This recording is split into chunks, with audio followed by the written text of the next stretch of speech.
اعوذ باللہ من الشیطان الرجیم بسم اللہ الرحمن الرحیم۔ حضرت عمر رضی اللہ تعالی عنہ اور ایک جادوگر کا واقعہ۔ اسلام قبول کرنے سے کئی سال پہلے حضرت عمر بن خطاب رضی اللہ تعالی عنہ ایک دفعہ تجارتی قافلے کے ساتھ مال لے کر مکہ سے شام گئے۔ قافلے میں قریش کے کئی اور بڑے سردار بھی شامل تھے۔ یہ قافلہ شام کے سب سے بڑے شہر دمشق گیا اور وہاں اپنا مال بیچ کر مکہ واپس روانہ ہوا۔ تھوڑا سا فاصلہ طے کرنے پر حضرت عمر بن خطاب رضی اللہ تعالی عنہ کو یاد آیا کہ ان کی ایک رشتہ دار خاتون نے انہیں کچھ سونا دیا تھا کہ اسے بیچ کر اس کے لیے کچھ کپڑے وغیرہ لیتے آئیں۔ انہوں نے اپنے قافلے کے ساتھیوں سے کہا کہ فلاں عورت کا کام کرنے واپس دمشق جا رہا ہوں، کوشش کروں گا کہ یہ کام کر کے جلدی واپس آ جاؤں۔ حضرت عمر رضی اللہ تعالی عنہ دمشق واپس گئے تو بازار بند ہو چکے تھے، تو مجبوراً وہ ایک مسافر خانے میں ٹھہرے اور سو گئے۔ تھوڑی دیر کے بعد اللہ کا ایک بندہ مسافر خانے میں آیا۔ اس نے حضرت عمر کو جگایا اور اپنے ساتھ اپنے گھر لے آیا۔ یہ بات واضح نہیں تھی کہ وہ شخص حضرت عمر رضی اللہ تعالی عنہ کو پہلے سے جانتا تھا یا ان کے والد خطاب سے ان کی واقفیت تھی۔ انہوں نے حضرت عمر کو بڑی خاطر مدارت کے کھانا کھا کر تو وہ سو گئے اور ان کا میزبان رات بھر عبادت کرتا رہا۔ صبح کو حضرت عمر بیدار ہوئے تو اس میزبان نے کہا کہ اکیلے بازار مت جانا، بازار میں لٹیرے اکثر مسافروں کو لوٹ رہے ہیں، میرے ساتھ چلنا۔ یہ کہہ کر وہ سو گیا کیونکہ رات بھر جاگتا رہا تھا۔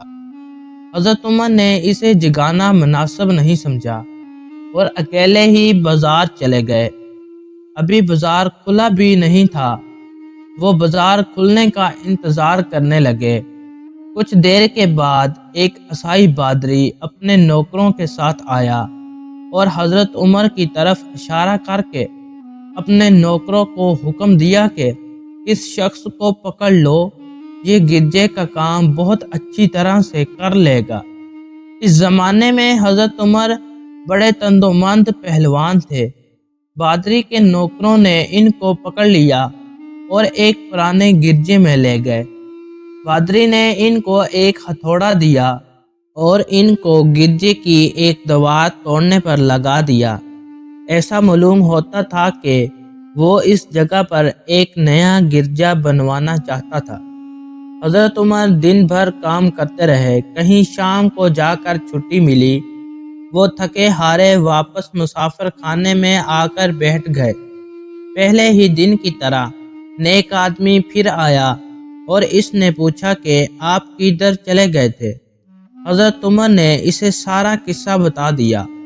وہ شخص آج بھی ان کو اپنے ساتھ گھر لے گیا اور ان کی بڑی خاطر و مدارت کی اور انہیں تاکید کی کہ کل بازار جاتے وقت مجھے ساتھ لے جانا۔ اس کے بعد وہ عبادت میں مشغول ہو گیا اور حضرت عمر بھی سو گئے۔ دوسرے دن حضرت عمر بیدار ہوئے تو اپنے نیک میزبان کو سوتے پایا۔ انہوں نے اب کی بار ان کو جگانا مناسب نہیں سمجھا اور اکیلے ہی بازار چلے گئے۔ اتفاق سے پھر وہی پادری اپنے نوکروں کے ساتھ آیا اور حضرت عمر کو پکڑ کر ساتھ لے گیا۔ ان کو غصہ تو بہت آیا، لیکن کیا کرتے، غیر ملک میں وہ اکیلے تھے اور کوئی ہتھیار بھی پاس نہیں تھا۔ دوسری طرف پادری کے ساتھ 7-8 نوکر تھے، وہ سب ہتھیار بند تھے۔ پہلے ہی دن کی طرح ہی حضرت عمر ہتھوڑے کے ساتھ گرجے کی دیوار کو توڑتے رہے۔ جب دھوپ تیز ہوئی تو پادری اور اس کے نوکر انہیں کام میں مشغول دیکھ کر چلے گئے اور حضرت عمر رضی اللہ تعالی عنہ دیوار کے سائے میں دم لینے کے لیے بیٹھ گئے۔ اتنے میں وہ پادری گھوڑے پر سوار چپکے سے آیا اور حضرت عمر رضی اللہ تعالی عنہ کے سر پر ضرب لگائی اور کہا کہ ہم سب گھر گئے تو تو نے کام ہی چھوڑ دیا۔ اب حضرت عمر کو صبر کی تاب نہ رہی، انہوں نے ادھر ادھر نظر دوڑائی، ہر طرف سناٹا تھا۔ انہوں نے بادری کو گھوڑے سے کھینچ کر نیچے کر لیا اور اس کے سر پر ہتھوڑا مارنا شروع کر دیا۔ وہ بہت تیکھا چلایا لیکن اس کی مدد کے لیے کوئی نہیں پہنچا۔ حضرت عمر نے ٹوٹی ہوئی دیوار کا ایک بھاری ٹکڑا اٹھا کر اس کے سر پر دے مارا۔ وہ پہلے ہی زخمی تھا، اب اس نے دم دے دیا۔ اس کو مرتے دیکھ کر حضرت عمر تیزی سے بھاگ کھڑے ہوئے اور جیسے راستے سے دمشق آئے تھے وہ راستہ چھوڑ کر ایک دوسرے راستے پر چل پڑے۔ شہر سے کافی دور انہیں ایک خچر پر سوار رومی ملا جو روم سے تعلق رکھتا تھا وہ ان کے ساتھ چلنے لگا۔ وہ کچھ باتیں کرنے لگا لیکن نہ حضرت عمر کی زبان سمجھتے تھے اور نہ وہ ان کی زبان سمجھتا تھا۔ اس نے یکا یک اپنی تلوار پر ہاتھ ڈالا۔ حضرت عمر سمجھ گئے کہ وہ ان پر وار کرنا چاہتا ہے۔ انہوں نے فوراً ہی خچر سے اسے کھینچ لیا اور اس سے تلوار چھین کر ایک ہی وار میں اس کا کام تمام کر دیا۔ پھر آپ خچر پر سوار ہو کر آگے چلے گئے۔ اس کے بعد کیا ہوا سارا احوال خود حضرت عمر نے اسی طرح بیان کیا ہے کہ اس جگہ سے روانہ ہو کر میں ایک گرجے میں پہنچا جہاں عیسائیوں کی ایک جماعت رہتی تھی۔ میں گرجے کے اندر داخل ہوا تو گرجے میں رہنے والے سب لوگ میرے ارد گرد جمع ہو گئے اور مجھ سے میرے حالات کے بارے میں پوچھنے لگے۔ پھر وہ اپنی بادری کے پاس مجھے لے گئے۔ بادری مجھے نہایت غور سے دیکھنے لگا اور اس کے بعد کہنے لگا کہ ایسا معلوم ہوتا ہے کہ تمہیں کسی چیز کا خوف ہے۔ میں نے کہا کہ تم نے کیسے اندازہ لگا لیا کہ مجھے کسی چیز کا خوف ہے؟ اس نے میرے سوال کو ٹال دیا اور کہا کہ آپ جب تک چاہے یہاں ٹھہرے، آپ کو یہاں کسی قسم کا کوئی خطرہ نہیں، آپ ہماری حفاظت میں ہیں۔ پھر اس بادری نے مجھے اپنے گھر میں مہمان کی طرح رکھا اور میری نہایت ہی خاطر و مدارت کی، اور پھر پوچھا کہ آپ کون ہیں؟ میں نے اسے بتایا کہ میں مکہ کا رہنے والا ہوں اور قبیلہ قریش سے تعلق رکھتا ہوں۔ تجارتی قافلے کے ساتھ شام آیا تھا۔ تجارت کا مال بیچنے کے بعد ایک ضروری کام کے لیے مجھے اپنے قافلے سے جدا ہو کر واپس دمشق جانا پڑا۔ اب میں اپنے وطن واپس جا رہا ہوں اور راستہ بھٹک کر یہاں آ نکلا ہوں۔ بادری مجھے غور سے دیکھ رہا تھا اور بار بار طرح طرح کے سوال کرتا رہا۔ میں نے ان کے یہاں نہایت ہی آرام سے رات بسر کی۔ صبح کو آگے پوچھا کہ آپ کا ارادہ یہاں ٹھہرنے کا ہے یا آگے جانے کا؟ میں نے کہا کہ اب میں آپ سے رخصت ہونا چاہتا ہوں۔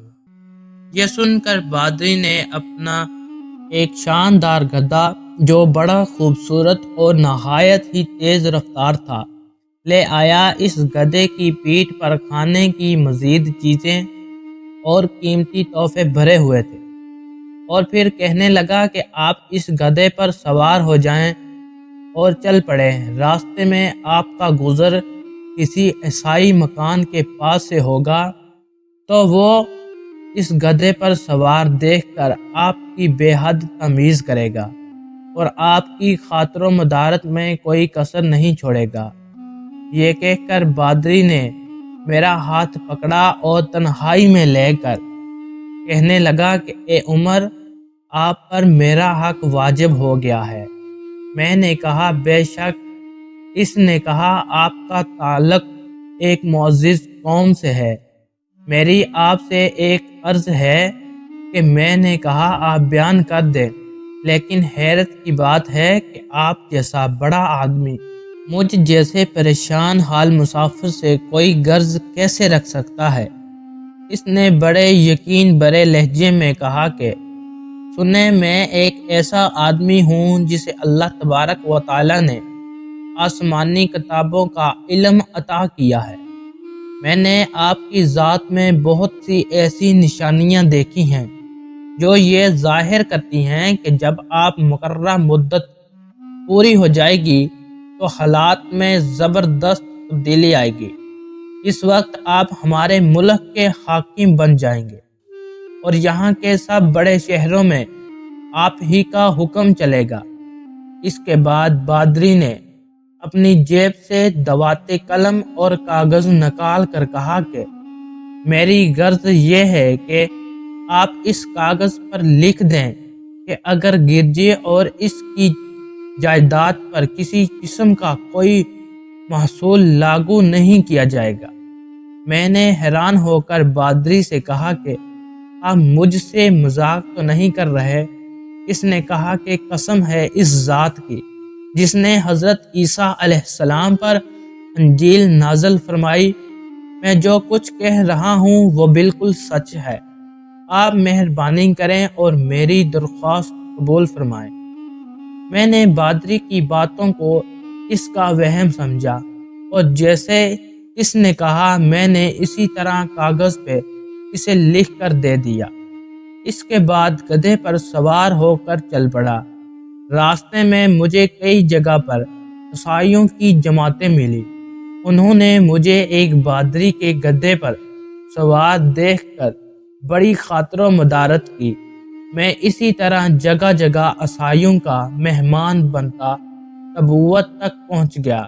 اللہ کی شان، جس تجارتی قافلے کے ساتھ میں گیا تھا وہ کافی دیر میرا انتظار کرنے کے بعد اسی جگہ سے چل پڑا تھا جہاں میں نے اسے چھوڑا تھا، اور اب تبوت میں ایک کنویں کے قریب ڈیرا ڈالے ہوئے تھے۔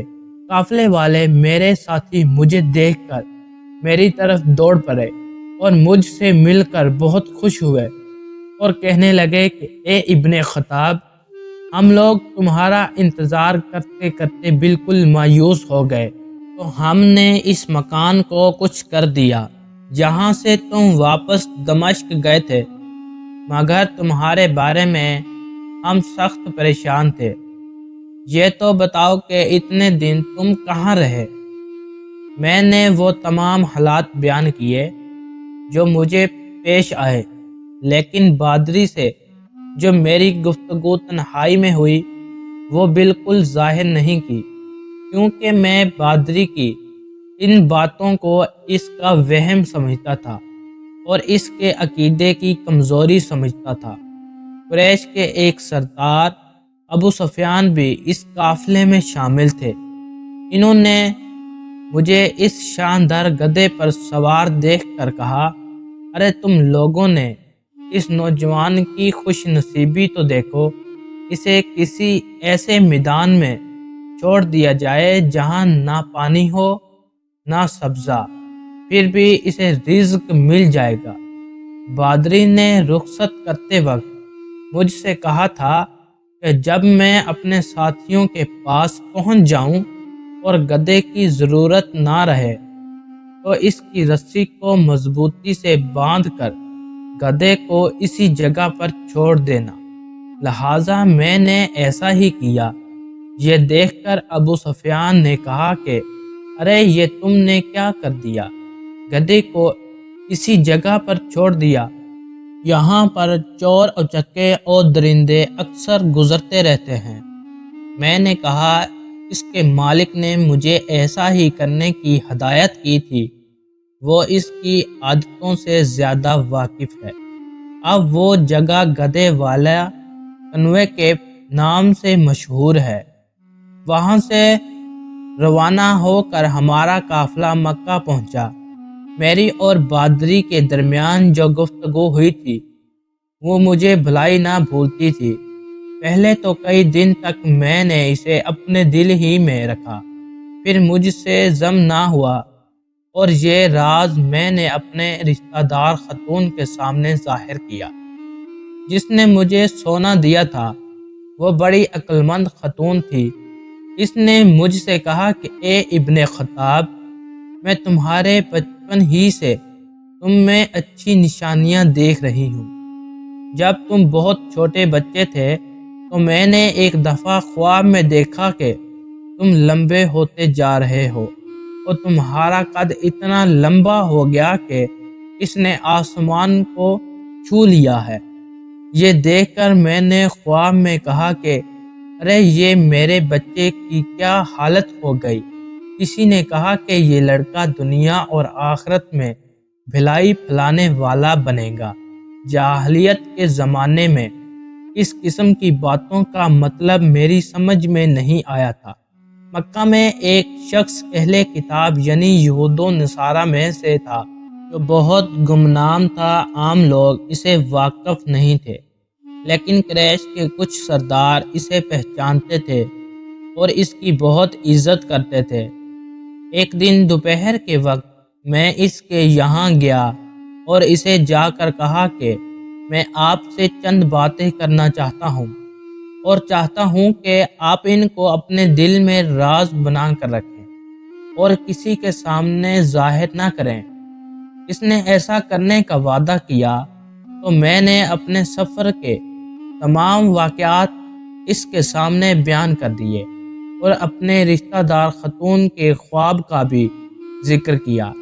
جب میں اپنی گفتگو ختم کر چکا تو اس نے کہا کہ اے ابن خطاب، جس کو تم نے محصول کی معافی کا وعدہ لکھ کر دیا ہے وہ اس زمانے میں عیسائیوں کا سب سے بڑا عالم ہے۔ جو کچھ اس نے کہا وہ سب سچ ہے اور جلدی ہی وہ سچ تمہارے سامنے آ جائے گا۔ یہاں تمہاری رشتہ دار خاتون کے خواب کا تعلق ہے تو اس سے یہ ظاہر ہوتا ہے کہ مکہ میں ایک بہت بڑا انقلاب آئے گا۔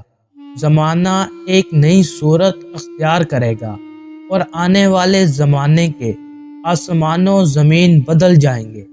میں وہاں سے گھر چلا آیا اور اس کی ساری باتیں اپنے دل میں لے رہا۔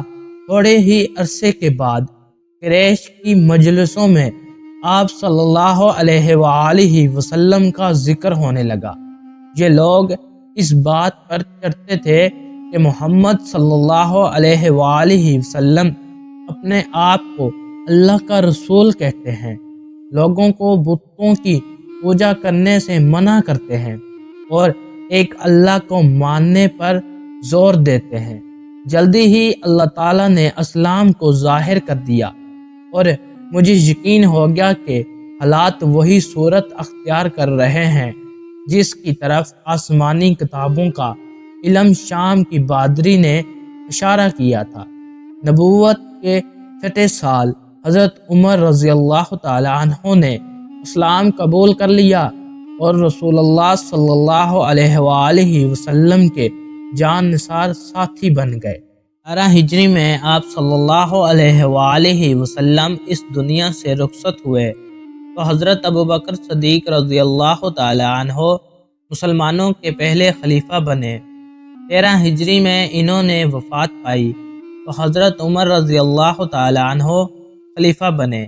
ان کے سفر نامے کی روایات کرنے والے راوی کا بیان ہے کہ حضرت عمر فاروق رضی اللہ تعالی عنہ اپنی خلافت کے زمانے میں شام تشریف لے گئے۔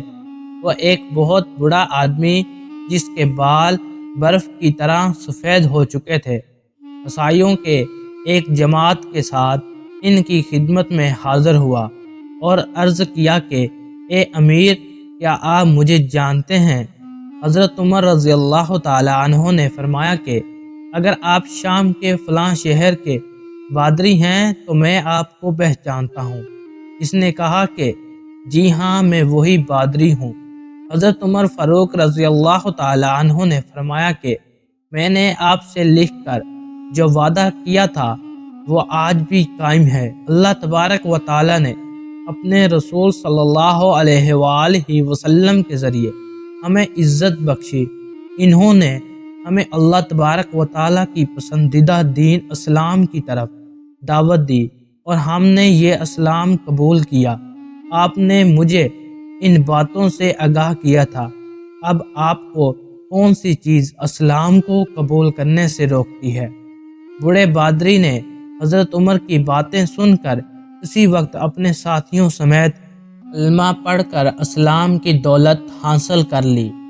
حضرت عمر رضی اللہ تعالی عنہ کو جادوگروں سے بہت نفرت تھی۔ انہیں جہاں کہیں بھی پتہ چلتا کہ وہاں کوئی جادوگر ہے تو حضرت عمر رضی اللہ تعالی عنہ انہیں قتل کرنے کا حکم دے دیتے۔ حضرت عمر رضی اللہ تعالی عنہ کے دور میں ایک شخص تھا جو لوگوں کو بتایا کرتا تھا کہ تمہارے ہاتھ میں کتنی کنکریاں ہیں۔ وہ یہ ظاہر کرتا تھا کہ مجھے غیب کا علم ہے۔ ایک دفعہ حضرت عمر رضی اللہ تعالی عنہ نے اس جادوگر کو بلایا اور اپنے سامنے بٹھا لیا۔ پھر آپ رضی اللہ تعالی عنہ نے اپنے ہاتھ پیچھے کیے اور اپنے ہاتھ میں کچھ کنکریاں اٹھا لی۔ پھر جادوگر سے کہا کہ چل بتا میرے ہاتھ میں کیا ہے؟ جادوگر نے کہا کہ آپ کے ہاتھ میں کنکریاں ہیں۔ پھر آپ رضی اللہ تعالی عنہ نے فرمایا بتا کتنی کنکریاں ہیں؟ جادوگر نے کہا 5 کنکریاں ہیں۔ آپ رضی اللہ تعالی عنہ نے پھر اپنا ہاتھ پیچھے کیا اور پھر کچھ کنکریاں اٹھا لی۔ پھر فرمایا اب بتا میرے ہاتھ میں کیا ہے؟ جادوگر نے کہا آپ کے ہاتھ میں کنکریاں ہیں۔ آپ رضی اللہ تعالی عنہ نے فرمایا بتا کتنی کنکریاں ہیں؟ جادوگر نے کہا مجھے نہیں پتا۔ ساری محفل حیران رہ گئی، آخر یہ کیا ماجرا ہے؟ آپ رضی اللہ تعالی عنہ نے فرمایا پہلے جب میں نے کنکریاں اٹھائی تھی تو بھی پتا تھا کہ میرے ہاتھ میں کتنی کنکریاں ہیں۔ اس بار جادوگر نے میرا دماغ پکڑ لیا تھا۔ دوسری بار جب میں نے کنکریاں اٹھائی تو مجھے بھی نہیں پتا تھا کہ میرے ہاتھ میں کتنی کنکریاں ہیں، کیونکہ شیطان انسان کے جسم میں خون کی شکل میں دوڑتا ہے اور جادوگر شیطان کی پوجا کرتے ہیں، جس نے شیطان ان کو ہر چیز ہر بات بتا دیتا ہے۔ اس محفل سے حضرت عمر رضی اللہ تعالی عنہ لوگوں کو یہ بات بتانا چاہتے تھے کہ یہ جادوگر اللہ کو چھوڑ کر شیطان کی پوجا کرتے ہیں اور شیطان انسان کے جسم کے اندر ان میں گردش کرتا ہے۔ اس سے ہمیں پتہ چلتا ہے کہ جو بات ہمیں پتہ ہوگی وہی ان جادوگروں کو بھی پتہ ہوگی، جو ہمیں نہیں معلوم ہوگی تو ان جادوگروں کو بھی نہیں معلوم ہوگی۔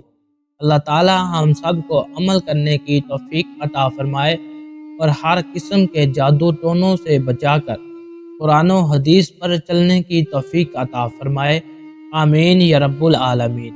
اگر آپ اس طرح کی ویڈیو دیکھنا چاہتے ہیں تو ہمارے شراز ٹی وی چینل کو لازمی سبسکرائب کر لیں۔ جزاک اللہ خیر الرازقین۔